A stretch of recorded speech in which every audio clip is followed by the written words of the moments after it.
11वीं पढ़ता है और 11वीं पढ़ने के बाद में वो अपने अभिभावकों से डिस्कस करता है और डिस्कस ये करता है कि पापा मैंने यहाँ पर पढ़ लिया है और यहाँ पर पढ़ने के बाद में मुझे ऐसा पता चला है कि एक कोचिंग ऐसी भी है जहाँ मुझे तो यहाँ पर एक सब्जेक्ट को एक टीचर पढ़ा रहा था, यानी जैसे फिजिक्स का एक टीचर था, केमिस्ट्री का एक टीचर था, बॉटनी का एक टीचर था, जूलॉजी का एक टीचर था।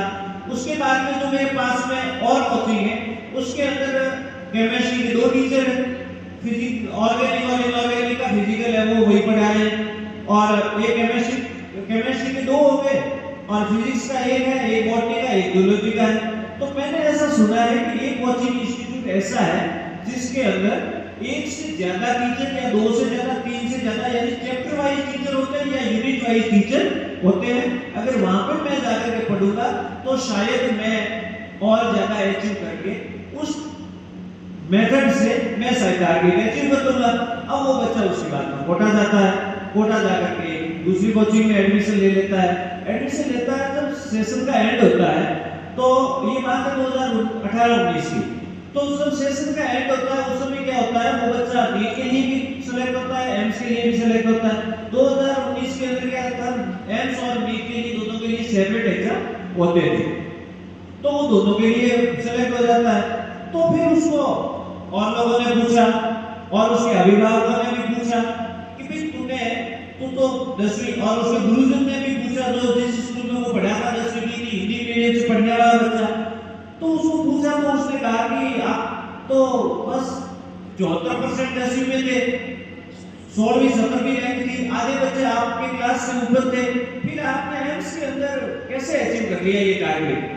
तो उसने जो एक बहुत बड़ी बात बताई वो ये थी कि सर मैंने फाउंडेशन किया और फाउंडेशन करने के दौरान मेरे ये समझ में आया कि एक कोचिंग इंस्टीट्यूट ऐसा है जहां पर प्रत्येक यूनिट का टीचर होता है।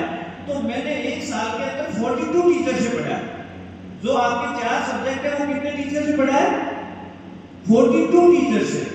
अब 42 अध्यापकों से मैं पढ़ा हूं, इसलिए मुझे एक अध्यापक के दो पढ़ाने के अपने अलग अलग तरीके होते हैं, उनकी अलग कला होती है, ये भी एक आर्ट है। मैं बोलूंगा मेरी बोलने की अलग कला है, मेरे पहले जो 3 वक्ता बोले उनकी कला अलग है, मेरे बाद में जो वक्ता आएंगे उनकी कला अलग होगी। हर इंसान में अलग कला होती है।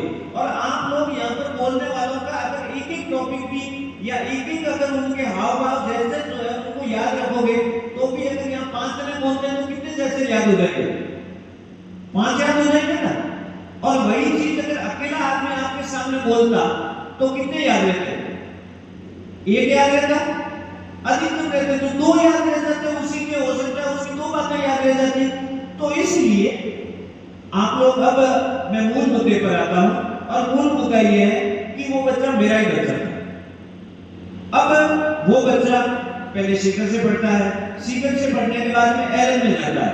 तो एलन हो या आप किसी अन्य कोचिंग में भी जाते हैं तो वहां पर सबसे पहले ये देखिए, मैंने जो मेरी जिंदगी में महसूस किया है कि आप ये देखिए कि आपको पढ़ाने वाला जो मैन पावर है, जो फैकल्टीज है, वो कितनी है, उनकी संख्या कितनी है।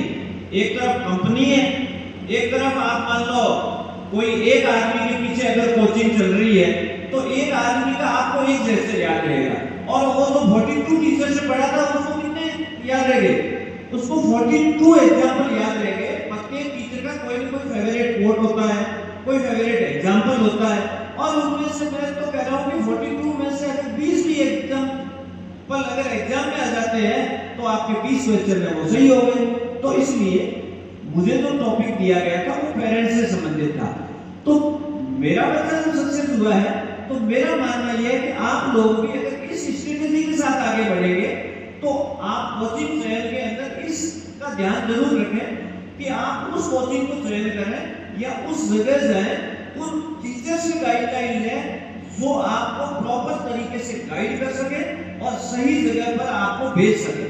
केवल ये ना देखें कि साहब इस कोचिंग से फला कोचिंग से फर्स्ट रैंकर आया है, अब फर्स्ट रैंकर तो आया है लेकिन फर्स्ट रैंकर के पीछे लाइन कितनी है, उसको पढ़ाने वाले टीचर्स कितने थे। हो सकता है एक फर्स्ट रैंकर आ जाए लेकिन उसके बाद में तो अकाल ही अकाल है।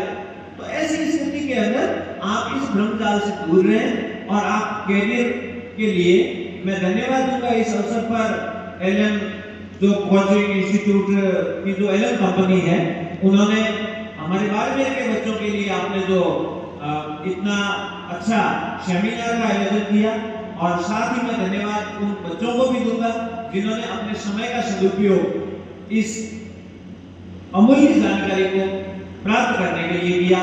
बहुत बहुत धन्यवाद। जय हिंद।